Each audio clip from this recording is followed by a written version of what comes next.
Now it's time to define the entry mode for your international expansion strategy.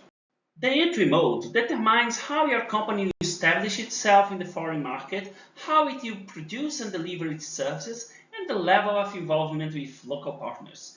Your decision will impact key factors such as operational costs, tax obligations, local market acceptance, and pricing strategy. You will choose one of the four entry modes: direct exports, licensing, subsidiary, or local office or acquisition.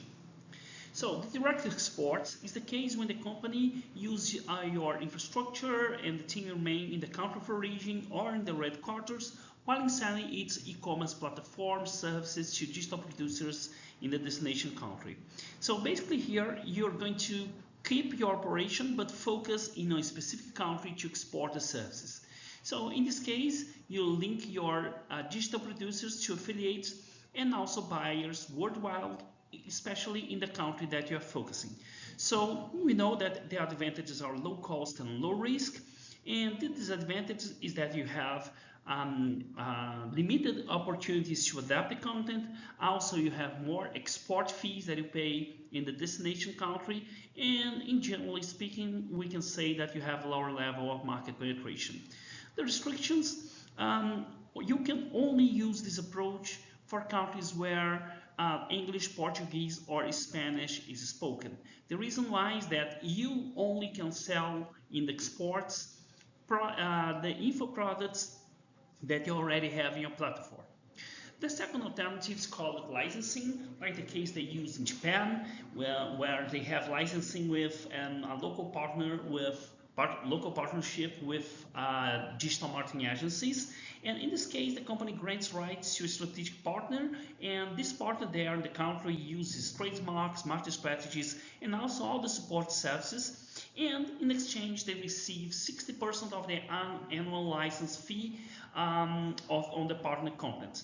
Since 10% of the revenues become the profit for the Hotmart company, it means that 6% of market revenues will be paid to these partners. So this local partner will adapt the platform and make it more suitable to local preferences and local behavior. And also they will invest 25% more in marketing sales expenses, meaning that they will boost your campaign in the target market. So advantage, you have faster market penetration, you're going to share the investment and reduce your risk. And the disadvantage, you have limited control over operations and also your brand representation. Then we have subsidiary or local office. In this case, the company established a local office to deliver services, engage directly with content producers, and build a strong presence in the market. This makes you move closer to users and to understand better their needs and also facilitate the development of the market you're entering. The advantages, you have more profound market knowledge, you get in touch directly with customers and producers of content, and this also means better quality. The disadvantage, the costs are higher, and also you have regulatory compliance challenges that can increase the costs to operate in the target market. And we can say that in this case, you are going to supply the service based on your presence in the target market. And finally, we have the option of acquisition. So the acquisition is the case where you acquire a company in the target market. This is the case that allows you to have immediate access to producers of content, to customers, to users. Also, you have local knowledge. This guarantees the maximum market penetration, the fastest entrance in the market. But as a disadvantage, usually you can say that can be risky, but most importantly, it's really costly. It's the costly approach. You need to acquire an existing company that is already operating in the target market. So you can use that if you believe that the market is really worthy and presents a huge potential for your business. Moving forward, we can check the decisions here in the input decisions. So moving into the input decisions, I'm going to select first here the country that I selected, Canada, And now I can check the alternatives of the 4 different entry modes. For instance, if I want to prioritize low risk and minimal investments, I might choose direct export, paying this amount of money.